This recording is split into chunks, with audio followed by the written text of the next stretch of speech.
Sientes que a pesar de tus oraciones y fe, tu sanación no llega. Tal vez no es una falta de fe, sino la presencia de algo que estorba. En Marcos 9:29, Jesús declaró: esta clase solo puede salir con oración y ayuno. Esta afirmación revela que hay espíritus malignos tan arraigados que solo pueden ser expulsados con disciplina espiritual profunda. Muchos creyentes ignoran que algunas dolencias físicas y emocionales no son solo naturales, sino ataques directos de fuerzas espirituales que bloquean la restauración que Dios ya ha decretado. Hoy veremos cómo identificar ese espíritu oculto que impide tu sanidad y te mostraremos cómo eliminarlo de raíz. Te ayudaremos a reconocer su influencia, a enfrentarla con autoridad espiritual y a recuperar lo que el enemigo te ha robado. ¿Estás listo para entender lo que Dios tiene reservado para ti? Desde tiempos antiguos el ser humano ha buscado respuestas para su dolor. Cuando el cuerpo sufre, lo natural es acudir a un médico, buscar tratamiento, investigar diagnóstico. Pero ¿qué ocurre cuando, a pesar de todo esfuerzo, la sanación no llega? Y si la medicina no encuentra causa, pero el sufrimiento persiste. En muchos casos lo que parece una dolencia física es en realidad la manifestación de una herida más profunda.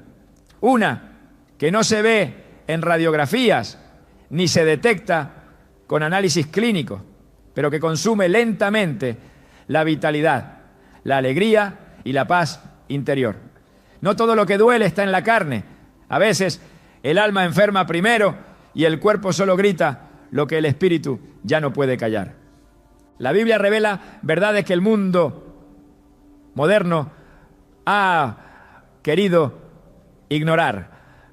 En Mateo 8:16 se nos narra que al anochecer le llevaron muchos endemoniados y con su palabra expulsó a los espíritus y sanó a todos los enfermos.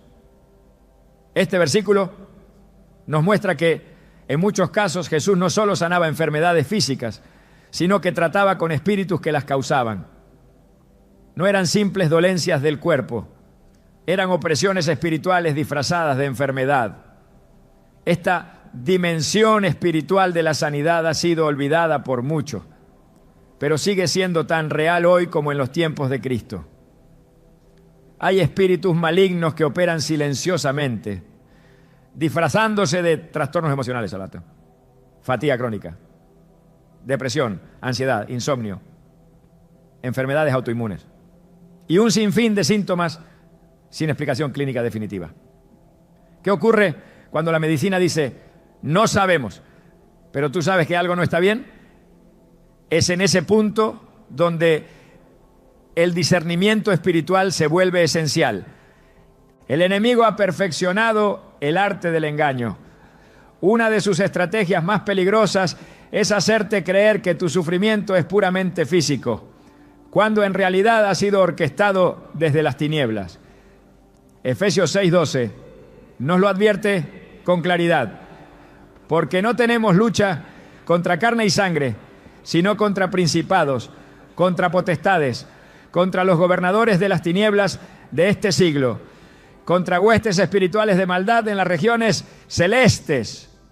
El cuerpo no es el enemigo, el síntoma no es la raíz.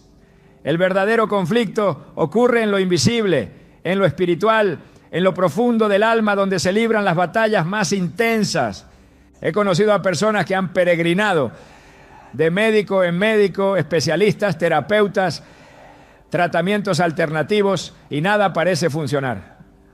Pero cuando alguien por fin les guía a confrontar el aspecto espiritual de su dolor, algo cambia. Recuerdo el testimonio de una mujer que por años sufrió dolores abdominales insoportables. Ningún examen encontraba causa, ningún tratamiento le aliviaba. Cuando comenzó a orar con ayuno, Dios le mostró que el origen de su dolor estaba ligado a una experiencia de abuso del pasado que nunca había sanado. Había permitido que la amargura, el temor y el resentimiento echaran raíces en su interior. Y en esa tierra contaminada, un espíritu de enfermedad había encontrado morada. No fue hasta que enfrentó su herida, perdonó y renunció a todo vínculo con ese pasado que su cuerpo comenzó a sanar. Lo que parecía un problema médico era en realidad un asunto del alma. En Lucas 13 Jesús nos presenta una historia poderosa. Dice así en los versículos 10 al 13. Enseñaba Jesús en una sinagoga en el día de reposo y había allí una mujer que desde hacía 18 años tenía un espíritu de enfermedad y andaba encorvada y en ninguna manera se podía enderezar. Cuando Jesús la vio, la llamó y le dijo: mujer, eres libre de tu enfermedad. Y puso las manos sobre ella y ella se enderezó luego y glorificaba a Dios. Esta mujer llevaba casi 2 décadas doblada, físicamente limitada, incapaz de mirar hacia arriba. Pero la Escritura no dice que era una enfermedad ósea o muscular. No, hombre, era un espíritu de enfermedad. No algo natural, sino espiritual. Jesús lo identificó de inmediato, lo reprendió y con una sola palabra la mujer fue libre. ¿Cuántos hoy viven como ella, cargando dolores físicos que no son otra cosa que cadenas espirituales? Es importante entender que no estamos diciendo que toda enfermedad sea causada por un demonio, pero sí debemos reconocer que hay casos donde la raíz no es física sino espiritual. Y cuando el origen es espiritual, solo puede ser tratado con herramientas espirituales. La oración, el ayuno, la confesión, el perdón, la renuncia, la intercesión, son instrumentos poderosos que no solo mueven el cielo, sino que también desatan libertad sobre nuestras vidas aquí en la tierra. Santiago 5:16 nos enseña: confesaos vuestras ofensas unos a otros y orad unos por otros para que seáis sanados. La oración eficaz del justo puede mucho. La sanidad muchas veces comienza cuando el alma se libera del peso que lleva años arrastrando. Uno de los errores más comunes es ignorar las señales espirituales. Cuando hay patrones de enfermedad que se repiten en generaciones, cuando una persona vive enferma justo después de un trauma o una pérdida, cuando los síntomas comienzan a involucrarse en relaciones espiritualmente tóxicas o ambientes cargados de oscuridad, es hora de levantar la mirada y hacer preguntas más profundas. La sanidad no siempre comienza en el hospital, sino en el altar. Y el enemigo lo sabe. Por eso trabaja incansablemente para que no mires hacia el lugar correcto. Te quiere distraído con tratamientos interminables, desesperado por diagnósticos, confundido por síntomas. Pero cuando el pueblo de Dios despierta y reconoce que hay una dimensión más allá de lo visible, el enemigo pierde poder. El Salmo 107:20 declara: envió su palabra y los sanó y los libró de su ruina. Esta promesa sigue vigente. La palabra de Dios tiene poder para sanar no solo el cuerpo, sino también el alma y el espíritu. Pero para recibir esa sanidad, debemos exponernos a esa palabra, creerla, meditarla, declararla con fe. No basta con saber que Dios sana. Es necesario permitirle que Él nos muestre qué necesita ser sanado en lo profundo de nuestro ser. Muchas veces no es el dolor de cabeza lo que hay que tratar, sino el espíritu de ansiedad que se ha convertido en huésped constante. No es el insomnio el verdadero problema, sino la opresión espiritual que se manifiesta cuando cierras los ojos. No es solo cansancio, es un peso invisible que roba tus fuerzas porque se alimenta de tus heridas no sanadas. En Marcos 5 encontramos la historia de la mujer del flujo de sangre, 12 años padeciendo, 12 años sin respuesta. Dice la Escritura que había sufrido mucho de muchos médicos y gastado todo lo que tenía y nada había aprovechado. Antes le iba peor. Esta mujer representa a tantos que hoy se sienten igual, cansados, vacíos, sin soluciones. Pero ella hizo algo diferente. Se acercó a Jesús con fe, sabiendo que si tan solo tocaba el borde de su manto, sería sana. Y así fue. Jesús no solo la sanó físicamente, sino que también le dijo: hija, tu fe te ha hecho salva, ve en paz y queda sana de tu azote. La fe de esta mujer no solo tocó el poder de Dios, sino que destruyó toda raíz de desesperanza, de vergüenza y de dolor prolongado. La fe es una llave espiritual que abre la puerta a la sanidad cuando todo lo demás ha fallado.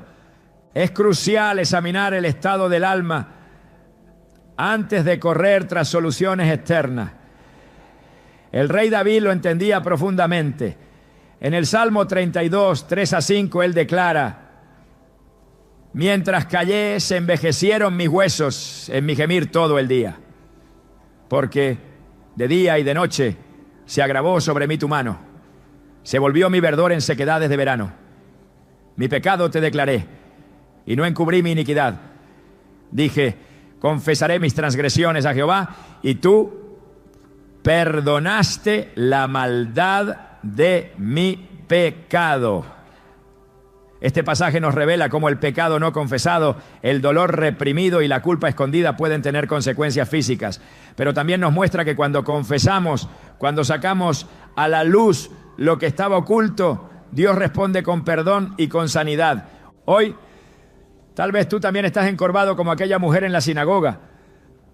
Tal vez sientes un peso sobre tu espalda, un cansancio que no es solo físico, una tristeza que ningún medicamento puede aliviar. Quizás ya lo has intentado todo, pero ¿ya fuiste al lugar correcto?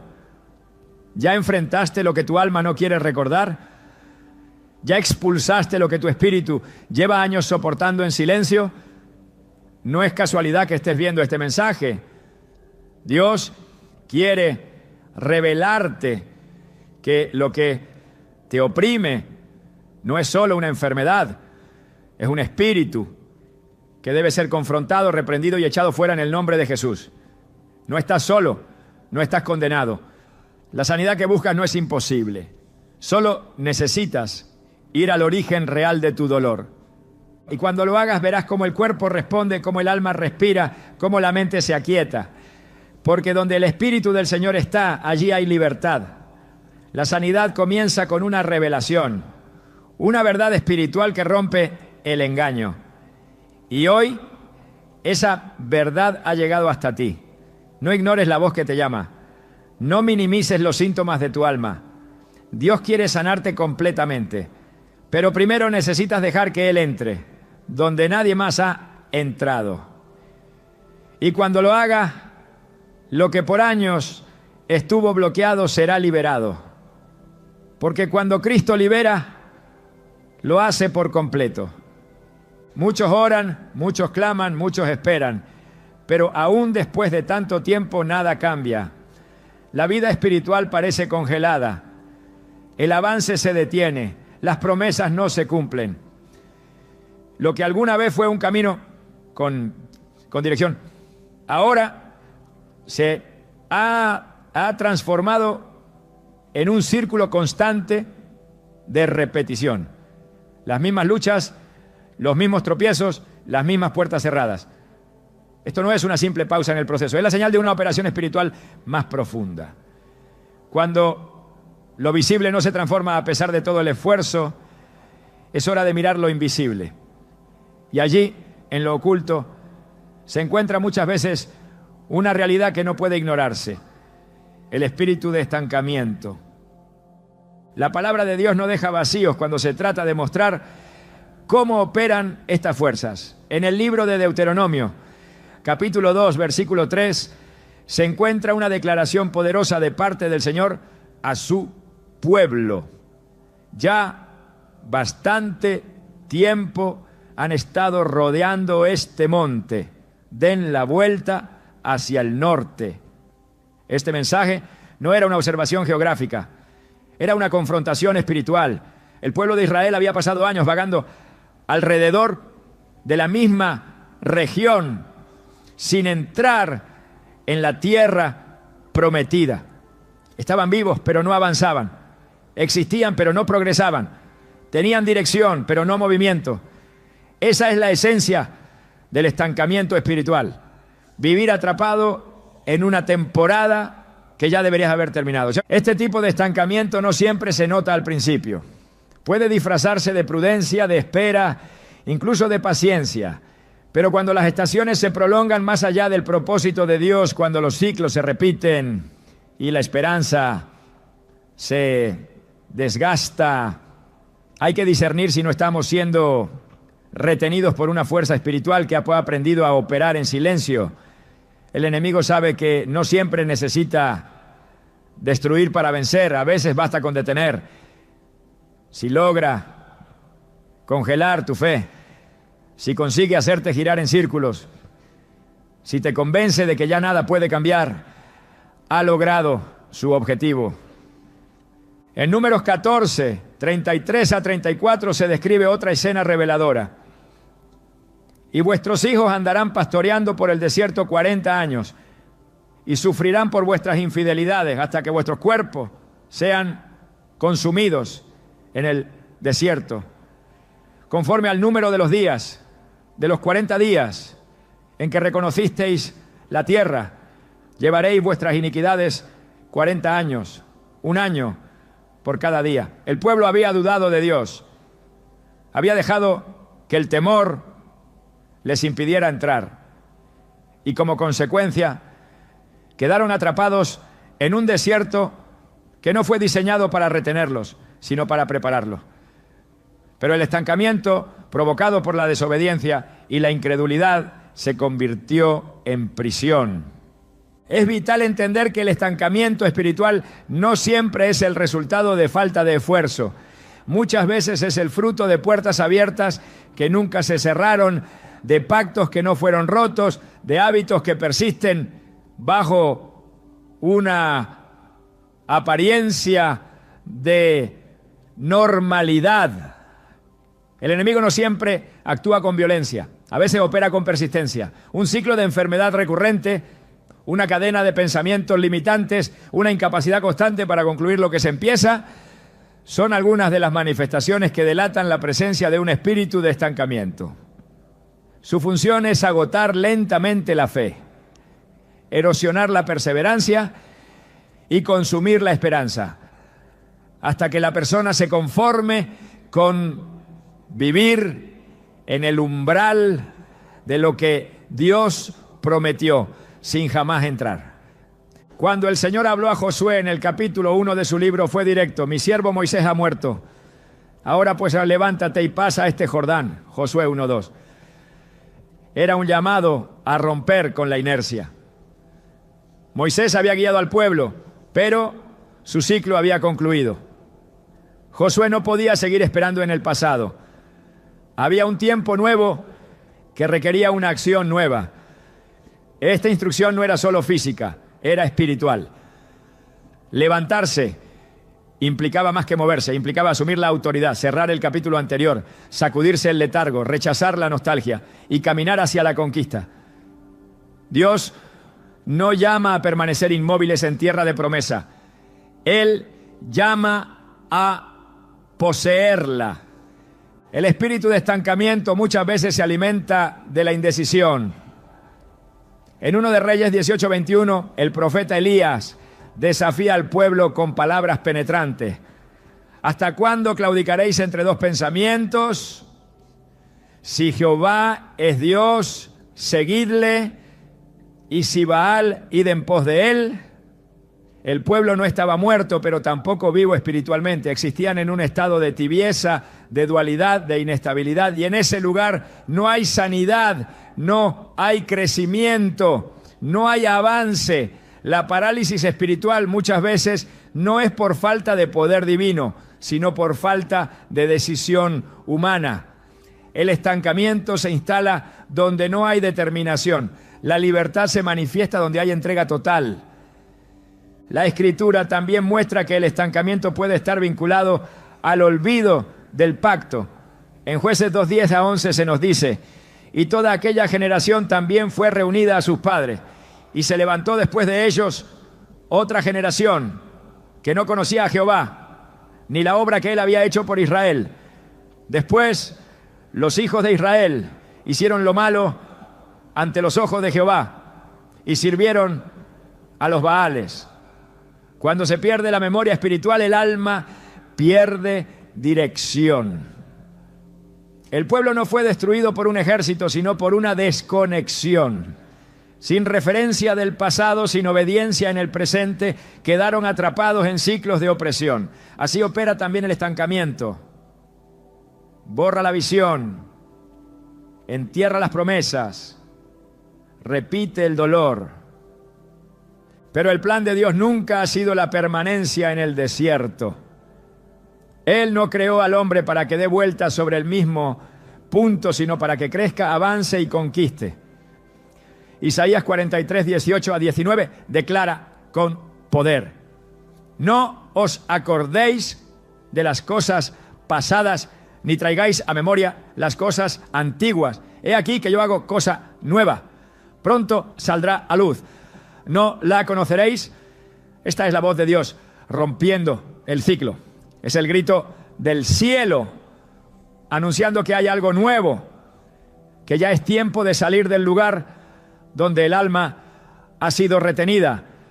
Cuando el alma es tocada por este espíritu de estancamiento, se pierde el deseo de crecer. Se prefiere la seguridad de lo conocido, aunque eso signifique permanecer herido. En lugar de correr hacia la sanidad, se racionaliza el dolor. En lugar de conquistar lo prometido, se protege lo acostumbrado. El estancamiento no solo detiene el cuerpo, detiene la visión, apaga el fuego, enfría el corazón. La sanidad que no llega muchas veces no está bloqueada por falta de poder divino, sino por un patrón de repetición que no ha sido confrontado. La Escritura es clara: donde hay obediencia hay dirección, y donde hay dirección hay movimiento. En Éxodo 14:15, en medio de un momento de desesperación, Dios le dice a Moisés: ¿por qué clamas a mí? Di a los hijos de Israel que marchen. Es un llamado a moverse, a romper la pasividad, a actuar en fe incluso cuando no hay certeza. El mar no se abrió hasta que hubo movimiento. El milagro no ocurrió mientras el pueblo estaba detenido. Solo cuando comenzaron a marchar, Dios actuó. El estancamiento se rompe cuando hay una acción de obediencia, aunque parezca ilógica, aunque parezca pequeña. Dios honra el movimiento que nace de la fe. Hay quienes viven en ciclos donde cada avance es seguido de una recaída. Cada progreso es frenado por una crisis. Cada intento de cambio termina en frustración. Esto no siempre es casual, es una señal de que hay una estructura espiritual diseñada para limitar. Y esas estructuras no caen con esfuerzo humano, sino con confrontación espiritual. En Jeremías 1:10, Dios le dice al profeta: mira que te he puesto en este día sobre naciones y sobre reinos para arrancar y para destruir, para arruinar y para derribar, para edificar y para plantar. Antes de construir hay que derribar, antes de avanzar hay que destruir lo que impide el paso. No se puede romper el estancamiento sin una guerra espiritual. El estancamiento también se manifiesta en la mente. En 2 Corintios 10, 4 a 5, el apóstol Pablo escribe: porque las armas de nuestra milicia no son carnales, sino poderosas en Dios para la destrucción de fortalezas, derribando argumentos y toda altivez que se levanta contra el conocimiento de Dios. Hay pensamientos que se convierten en prisiones, ideas que bloquean la fe, creencias que impiden recibir lo que ya fue prometido. Cada pensamiento que contradice la palabra es una muralla que debe caer. El espíritu de estancamiento opera en esas fortalezas mentales, repitiendo mentiras que parecen verdad. Pero cuando la mente es renovada por la palabra, el ciclo se rompe. Zacarías 4:6 nos recuerda cómo se conquista. No con ejército ni con fuerza, sino con mi espíritu, ha dicho Jehová de los ejércitos. No se trata de estrategias humanas, se trata de alinearse con el Espíritu Santo, de permitir que Él dirija cada paso, de obedecer incluso cuando no se comprende. La sanidad no es solo el alivio del cuerpo, es la restauración del movimiento espiritual. Es salir del lugar donde el alma quedó detenida y caminar hacia lo que Dios ya estableció. El espíritu de estancamiento debe ser discernido, confrontado y expulsado con autoridad espiritual. No es suficiente orar por sanidad si no se rompe lo que bloquea la manifestación. Es necesario declarar la verdad, cerrar las puertas abiertas, cortar los ciclos repetitivos y actuar con fe. Dios no ha llamado a nadie para morir en el desierto. Su voluntad es llevarnos a la tierra prometida, al cumplimiento de su palabra, al avance continuo en su presencia. Cuando se identifica el estancamiento y se enfrenta con la verdad de Dios, se desatan cambios que no pueden ser explicados humanamente.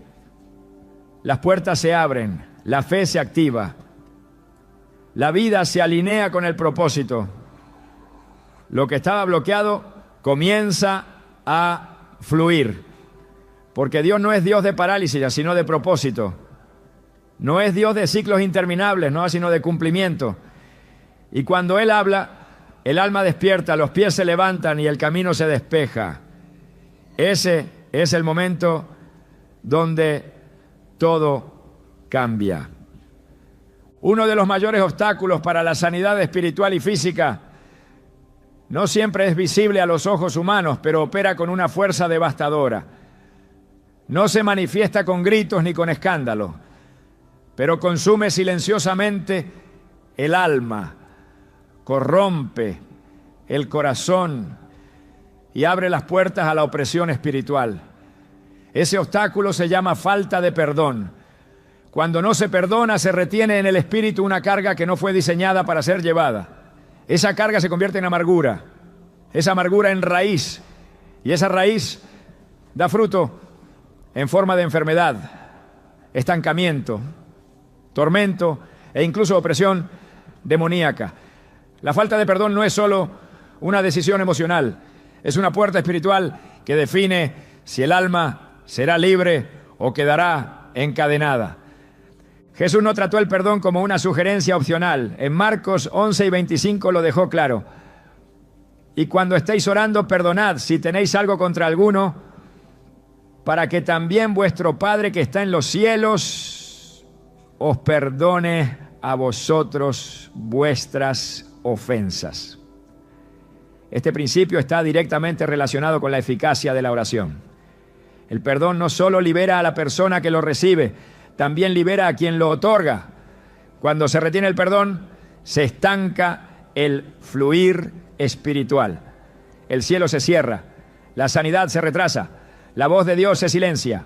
La falta de perdón actúa como un grillete invisible que impide al alma recibir la plenitud de la gracia divina. En Mateo 18, Jesús enseñó una parábola que ilustra con fuerza este principio. Habló de un siervo que debía una enorme cantidad a su señor. El Señor, movido a misericordia, le perdonó la deuda. Pero ese mismo siervo, al encontrar a otro que le debía una cantidad mucho menor, no quiso perdonarlo y lo mandó a la cárcel. Al enterarse, el Señor lo llamó y le dijo: ¿no debías tú también tener misericordia de tu consiervo, como yo tuve misericordia de ti? Mateo 18:33. Y lo entregó a los verdugos hasta que pagara todo lo que debía.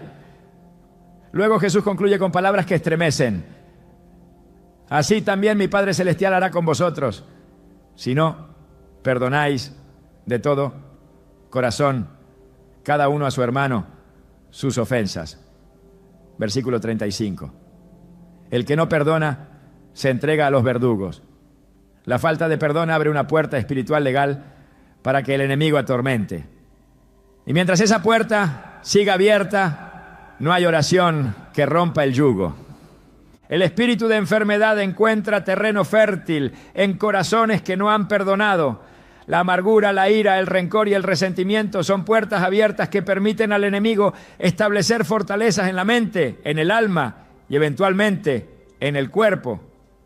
Hebreos 12:15 advierte: mirad bien, no sea que alguno deje de alcanzar la gracia de Dios, que brotando alguna raíz de amargura os estorbe y por ella muchos sean contaminados. Esa raíz no es visible al principio, se oculta bajo palabras, actitudes o silencios, pero crece con fuerza y cuando florece no solo contamina al que la lleva, sino a todos los que lo rodean. Esa raíz impide que la gracia fluya y donde la gracia no fluye, la sanidad se bloquea. Dios es justo. Él no puede liberar a quien retiene lo que Él le ha mandado soltar. En el modelo de oración que Jesús enseñó, conocido como el Padre Nuestro, el principio es ineludible. Perdona nuestras deudas como también nosotros perdonamos a nuestros deudores, Mateo 6:12. No es una oración decorativa, es una ley espiritual. El perdón que se recibe está vinculado al perdón que se otorga. No puede haber plenitud de sanidad cuando se guarda un archivo oculto de ofensas en el corazón. La falta de perdón no solo impide la restauración espiritual, puede manifestarse como enfermedades físicas, dolores persistentes, opresiones emocionales, cansancio inexplicable, insomnio, ansiedad crónica y muchos otros síntomas que la medicina no logra explicar completamente. Encuentran su raíz en almas que viven con heridas que no han querido cerrar. En Proverbios 17:22 está escrito: el corazón alegre constituye buen remedio, mas el espíritu triste seca los huesos. Este pasaje no es una metáfora, es una verdad espiritual con implicaciones físicas. El corazón que guarda dolor, tristeza, resentimiento o rencor se convierte en un terreno seco, infértil, sin capacidad de restauración. El cuerpo sigue funcionando, pero sin vitalidad. Las emociones se apagan, la fe se debilita y el alma se endurece. Y en ese terreno, el enemigo siembra enfermedades que no tienen causa médica, pero sí origen espiritual. La falta de perdón no solo es pecado, es desobediencia directa a la naturaleza del Evangelio. Dios perdonó nuestras faltas con amor incondicional y espera que ese mismo amor fluya a través de nosotros. En Colosenses 3:13 se nos instruye: soportándoos unos a otros y perdonándoos unos a otros, si alguno tuviere queja contra otro. De la manera que Cristo os perdonó, así también hacedlo vosotros. No hay excepción, no hay condiciones. El perdón no se basa en lo que el otro merece, sino en lo que Dios ya nos dio. Y al perdonar, no se justifica la ofensa, se rompe la cadena que une al alma con el pasado. Ese acto libera al espíritu, purifica el corazón y restablece la comunión con Dios. La resistencia al perdón muchas veces está enraizada en el deseo de justicia, pero la justicia del hombre es imperfecta. El juicio que libera es el juicio de Dios. Romanos 12:19 dice: no os venguéis vosotros mismos, amados míos, sino dejad lugar a la ira de Dios. Porque escrito está: mía es la venganza, yo pagaré, dice el Señor. El alma que perdona entrega su causa a Dios. Renuncia al derecho de castigar y deja en manos del juez justo la restitución. Y cuando se hace ese acto de fe, el cielo interviene, las cadenas caen, la opresión se disipa, la sanidad comienza. Muchos oran por sanidad, pero no han soltado la ofensa. Claman por liberación, pero retienen las heridas. Piden intervención divina, pero se aferran al recuerdo del daño recibido. Esas oraciones no tienen poder. Salmo 66, 18, declara: si en mi corazón hubiese yo mirado a la iniquidad, el Señor no me habría escuchado. No basta con orar, hay que orar con un corazón limpio. Y el perdón es la llave que limpia el alma de toda impureza relacional.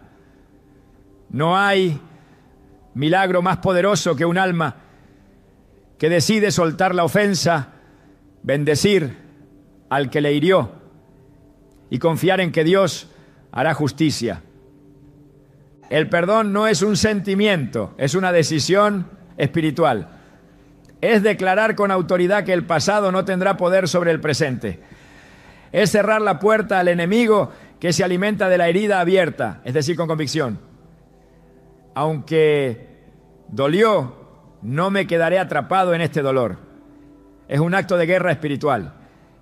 En el momento en que se pronuncia el perdón con sinceridad, los cielos se abren, los tormentos se detienen y la paz de Dios comienza a fluir como un río sobre las zonas más secas del alma.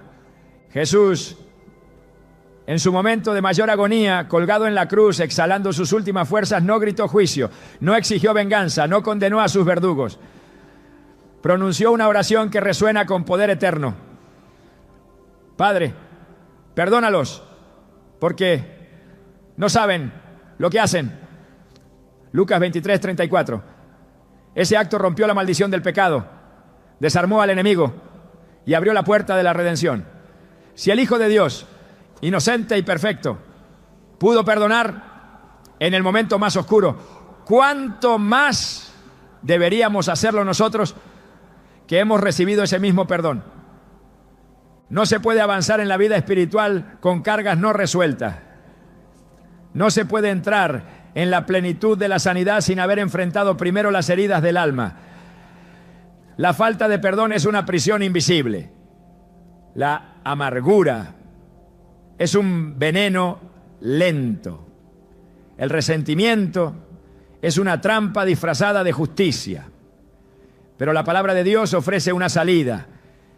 Efesios 4, 31 a 32 lo expresa con claridad. Quítense de vosotros toda amargura, enojo, ira, gritería y maledicencia y toda malicia. Antes sed benignos unos con otros, misericordiosos, perdonándoos unos a otros, como Dios también os perdonó a vosotros en Cristo. No se trata de un consejo, sino de una orden que conduce a la libertad. La sanidad completa comienza cuando el alma suelta, el corazón que suelta el dolor, la mente que renuncia al recuerdo tóxico, el espíritu que se abre a la gracia divina. Ese es el terreno donde Dios puede plantar restauración verdadera. Ninguna cadena del pasado puede resistir el poder del perdón.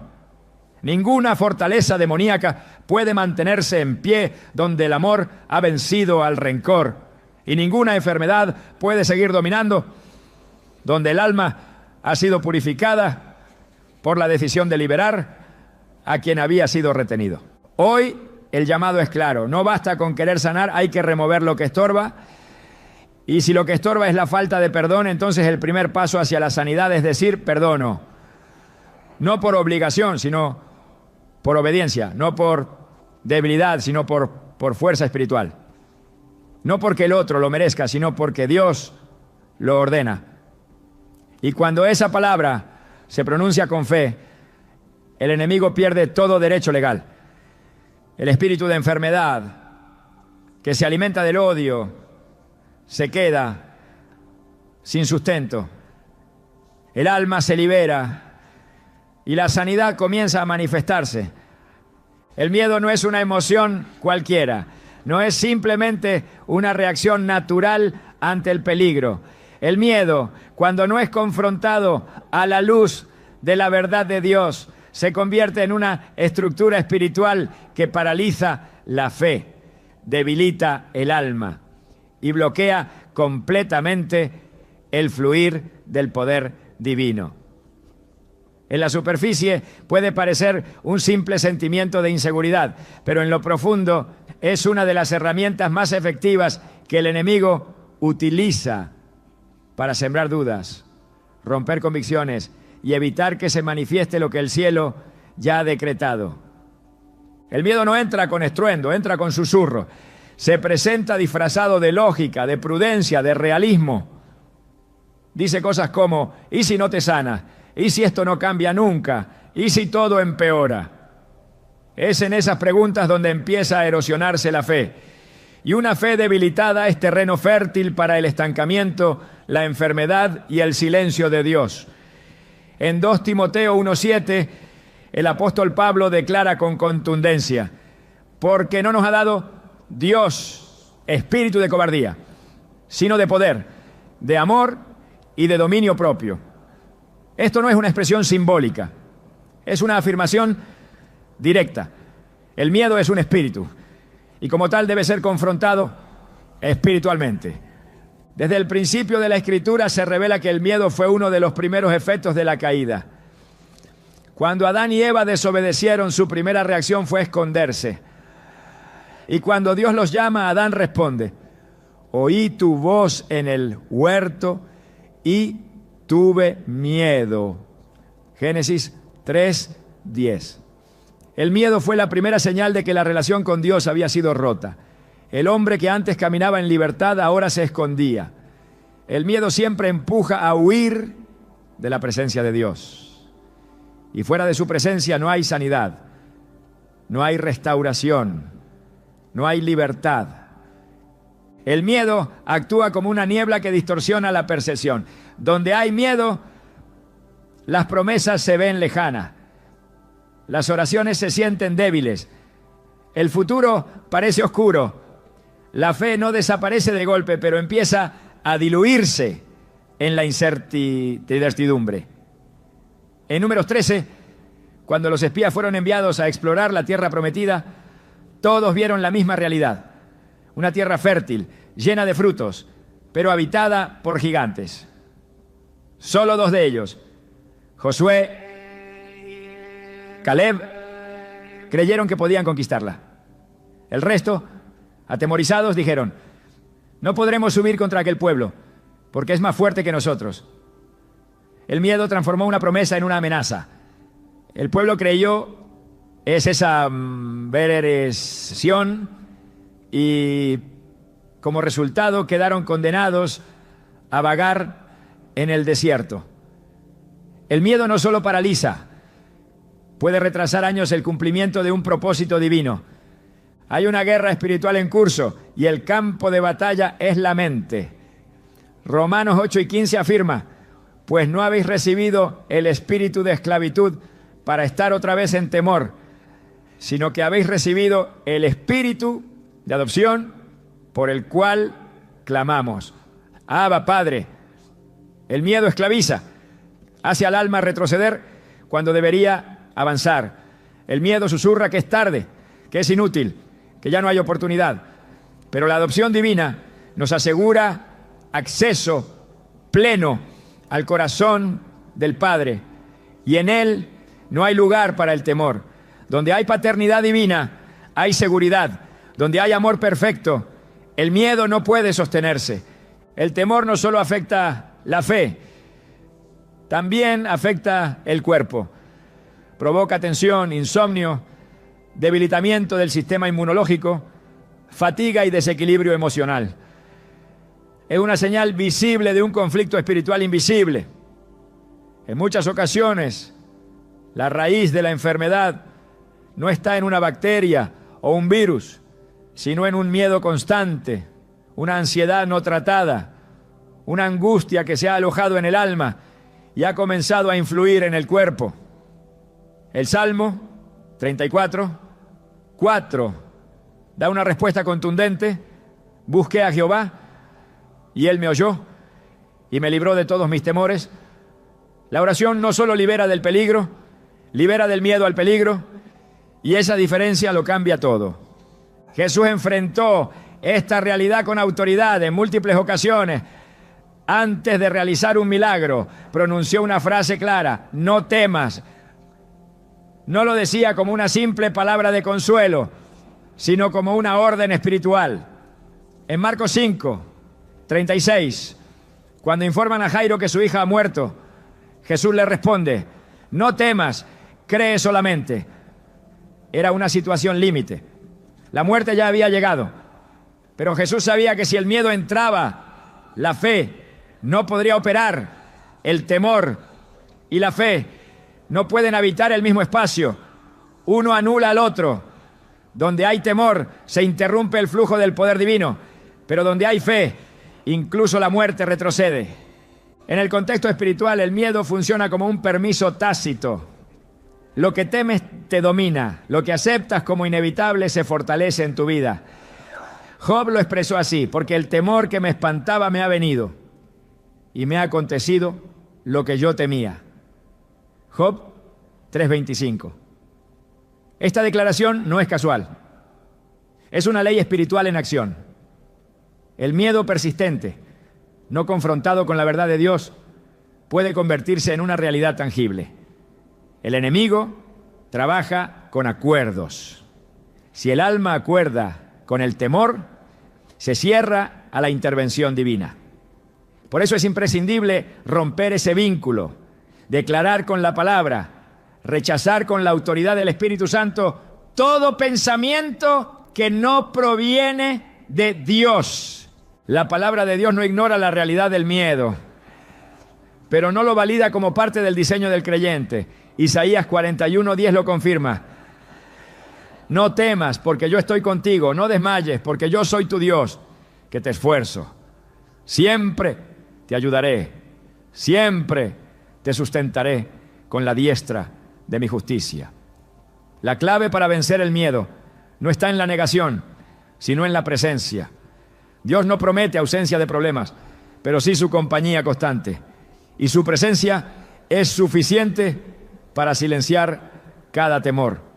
La sanidad espiritual requiere enfrentar aquello que bloquea la obra de Dios. Y en muchos casos eso es el miedo. Miedo al fracaso, miedo a la pérdida, miedo a la enfermedad, miedo al rechazo, miedo al futuro. Cada uno de estos temores se convierte en una barrera invisible que impide que la fe crezca. La fe no florece en corazones llenos de temor. La fe se activa en corazones decididos a confiar, incluso cuando no hay evidencia visible de cambio. En Salmo 56, 3-4 está el modelo de respuesta espiritual. En el día que temo, yo en ti confío. En Dios alabaré su palabra. En Dios he confiado, no temeré. ¿Qué puede hacerme el hombre? No se trata de no sentir miedo, sino de no ceder al miedo, de reemplazar el temor con confianza, de responder al ataque con adoración, de levantar la palabra como escudo ante todo dardo del enemigo. El miedo se debilita cuando el alma se llena de verdad.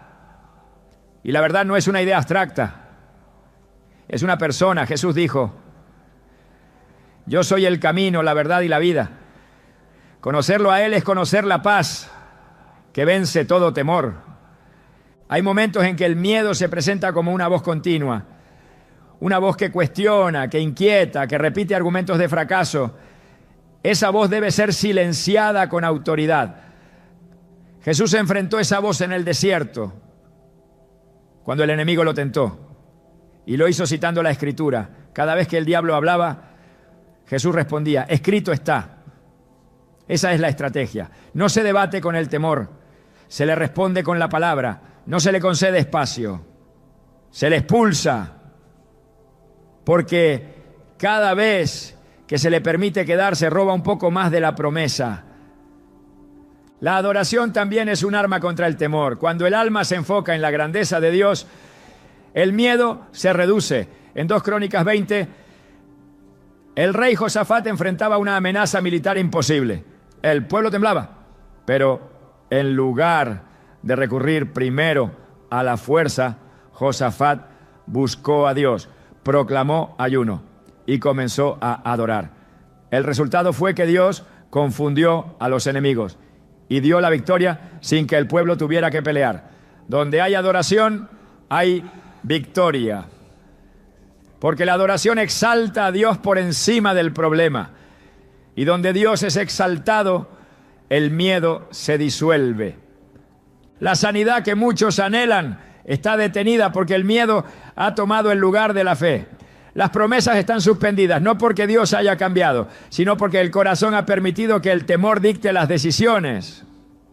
Pero el mismo Dios que abrió el mar, que sanó al ciego, que resucitó al muerto, sigue siendo el mismo. Su poder no ha disminuido, su amor no ha menguado y su presencia sigue siendo suficiente para deshacer toda obra de oscuridad. Hoy es el tiempo de cerrar la puerta al miedo, de identificar cada pensamiento que paraliza, cada voz que cuestiona, cada imagen que debilita. Es el momento de levantar el escudo de la fe, declarar la palabra y decidir caminar en confianza. Porque donde hay confianza, el enemigo pierde fuerza. Y donde hay fe activa, la sanidad comienza a fluir.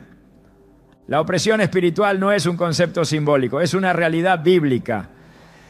Existen espíritus cuya tarea es atacar áreas específicas del cuerpo, del alma y de la mente. No actúan al azar ni lo hacen sin permiso. Se aprovechan de brechas espirituales, de puertas abiertas, de pactos inconscientes o de hábitos persistentes contrarios a la voluntad de Dios. Su presencia no siempre se manifiesta con violencia externa, pero sus efectos son progresivos. Agotamiento inexplicable, dolencias repetitivas, pérdida de energía vital, ciclos interminables de enfermedad.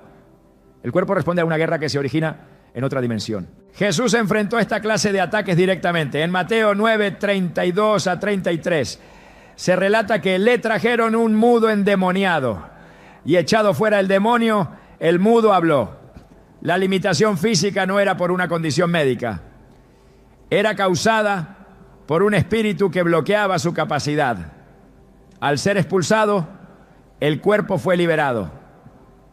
En Lucas 13:11, otra mujer estaba encorvada por un espíritu de enfermedad desde hacía 18 años. No necesitaba terapia física, necesitaba una confrontación espiritual. Cuando Jesús reprendió al espíritu, ella se enderezó. Estos pasajes revelan que existen entidades designadas para oprimir áreas específicas del cuerpo. No todas las dolencias tienen raíz biológica. Muchas son síntomas visibles de una atadura invisible. En Efesios 6:12 se expone el sistema jerárquico de las fuerzas del mal. No tenemos lucha contra sangre y carne, sino contra principados, contra potestades, contra gobernadores de las tinieblas de este siglo, contra huestes espirituales de maldad en las regiones celestes. Hay organización, hay estrategias, hay asignaciones. Así como el reino de Dios tiene ángeles enviados para ministrar, el reino de las tinieblas tiene espíritus enviados a destruir. Estos espíritus se alimentan del pecado no confesado, de la ignorancia espiritual, de las declaraciones negativas, de los miedos arraigados. Su objetivo no es solo afligir, sino establecer dominio. Y cuando lo logran es necesario ejercer autoridad para desalojarlos. La autoridad espiritual no se basa en el volumen de la oración, sino en la posición del creyente en Cristo. Lucas 10:19 lo afirma con claridad. He aquí os doy potestad de hollar serpientes y escorpiones, y sobre toda fuerza del enemigo, y nada os dañará. Esta potestad no es retórica, es una delegación real de poder, pero debe ejercerse en santidad, con discernimiento y bajo la cobertura de la palabra. No se puede combatir en la carne lo que solo puede vencerse en el espíritu. Las armas no son humanas, son espirituales. Y cuando se usan correctamente, todo espíritu asignado contra el cuerpo debe retroceder. El nombre de Jesús es una de las armas más poderosas.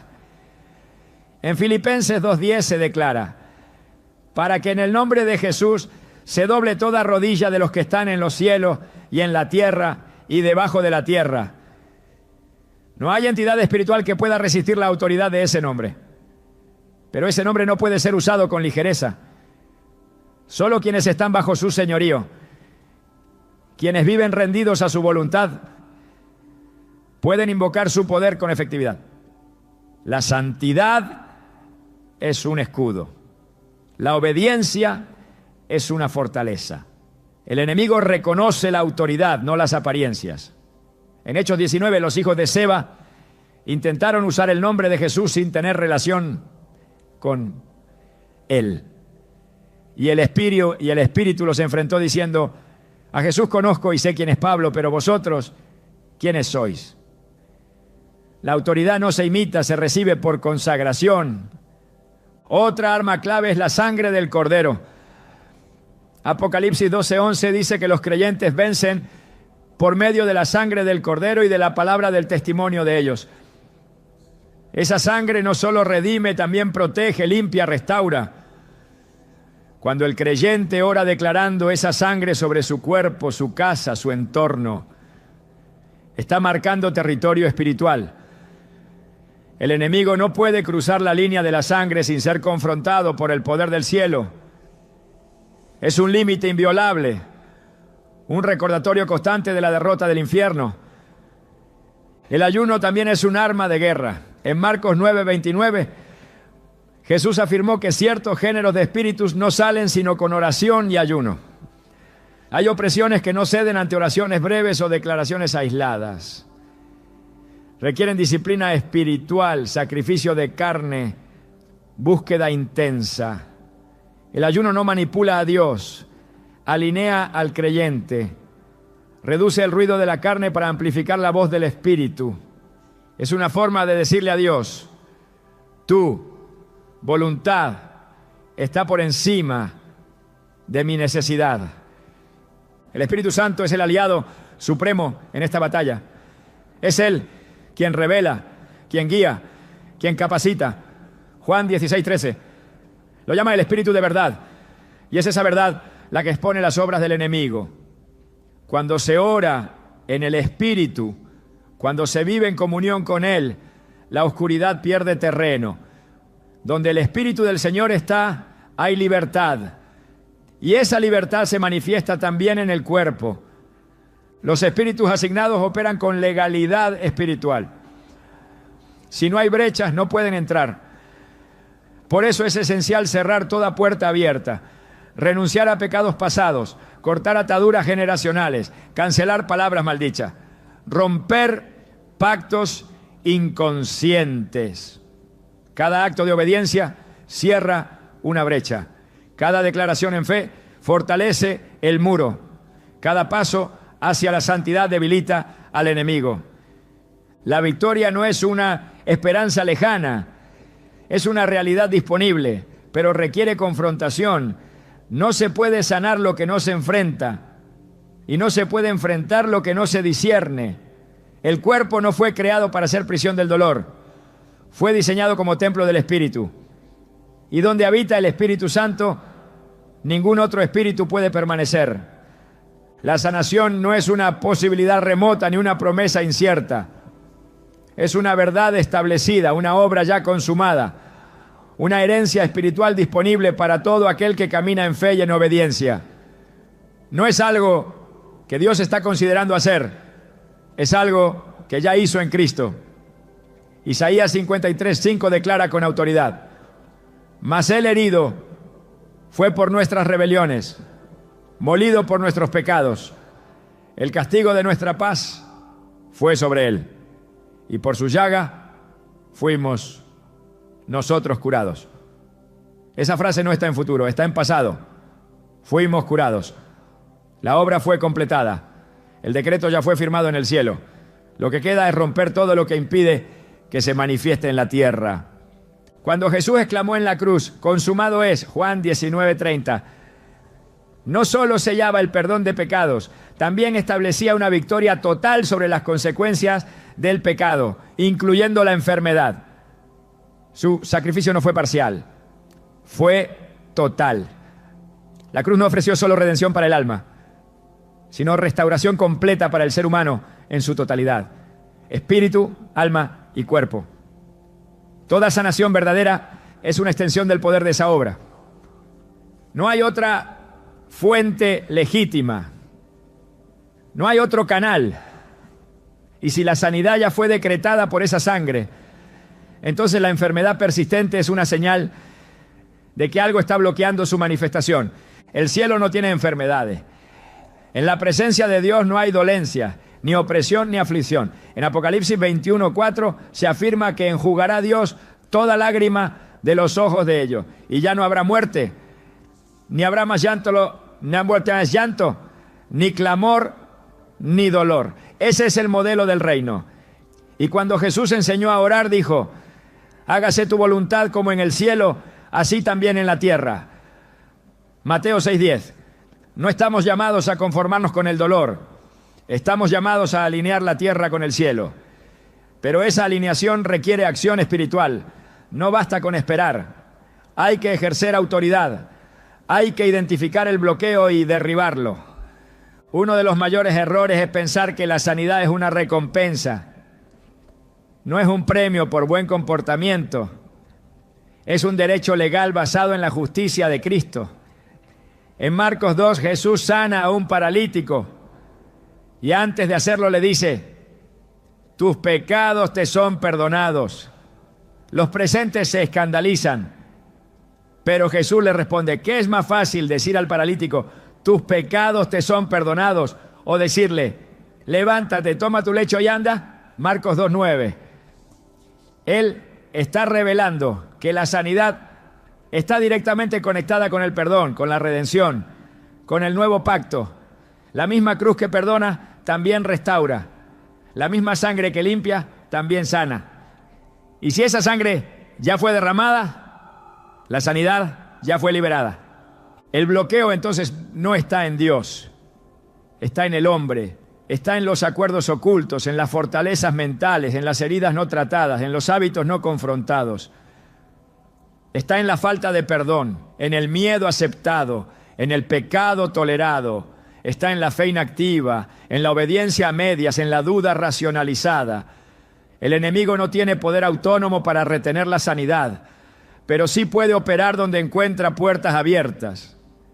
Jesús dijo en Juan 14:30, viene el príncipe de este mundo y él nada tiene en mí.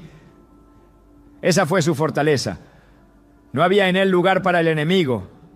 Cuando se cierra cada puerta, cuando se corta cada acceso, cuando se deshacen los pactos con la oscuridad, lo que ya fue decretado comienza a fluir.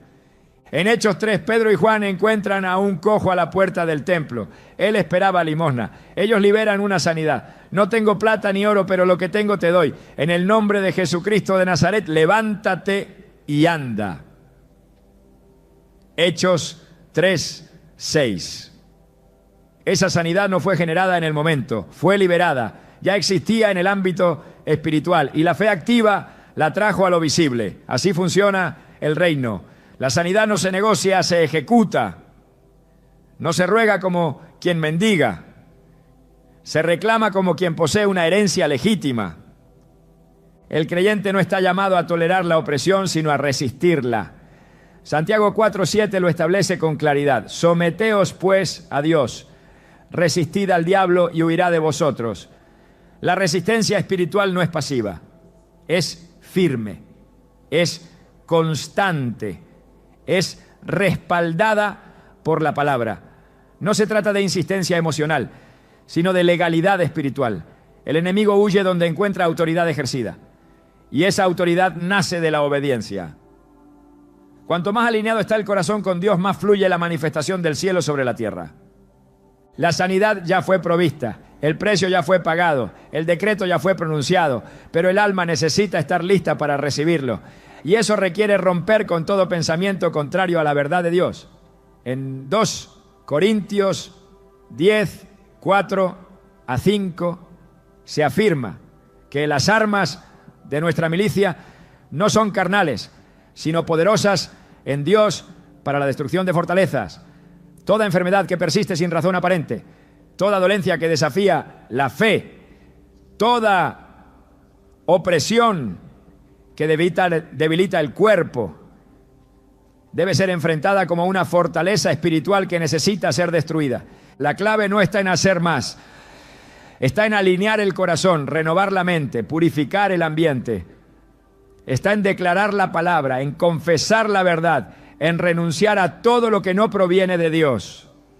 Está en reconocer que lo que ya fue decretado solo espera ser activado.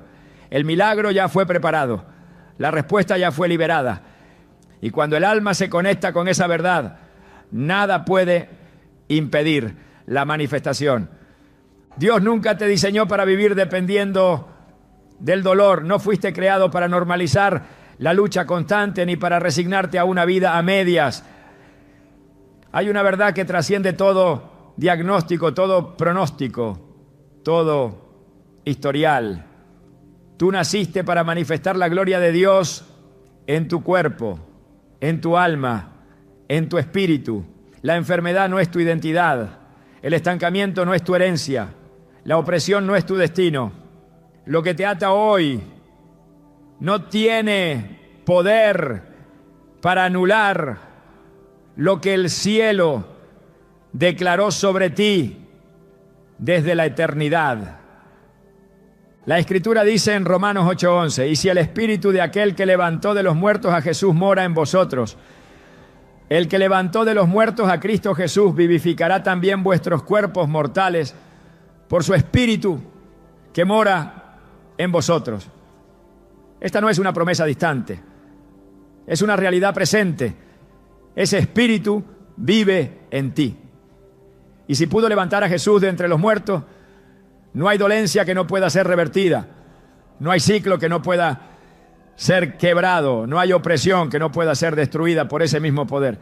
Pero para que la sanación fluya, hay algo que debes hacer: dejar de esperar como víctima y empezar a moverte como hijo.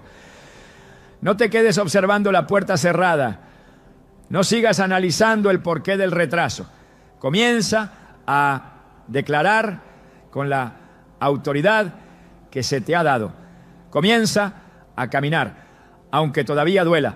Comienza a alabar, aunque aún no veas el cambio. Cada paso en fe es una bofetada al infierno. Cada decisión de confiar es un acto de guerra contra las tinieblas.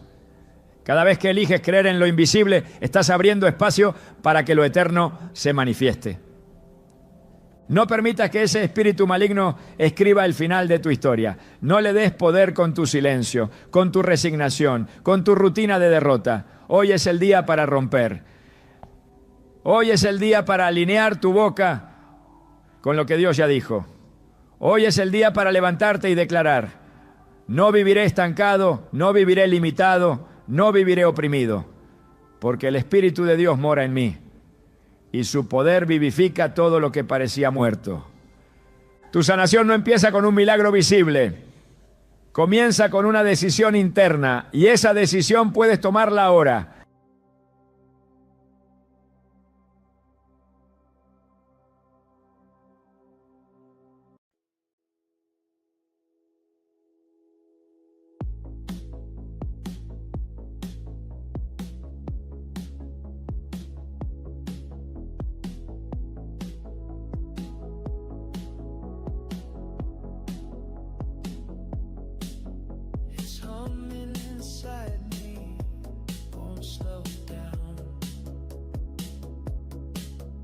Softer than fear, like a wave without sound.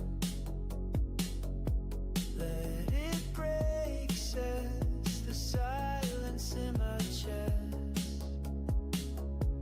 Let it move through you, don't resist the rest.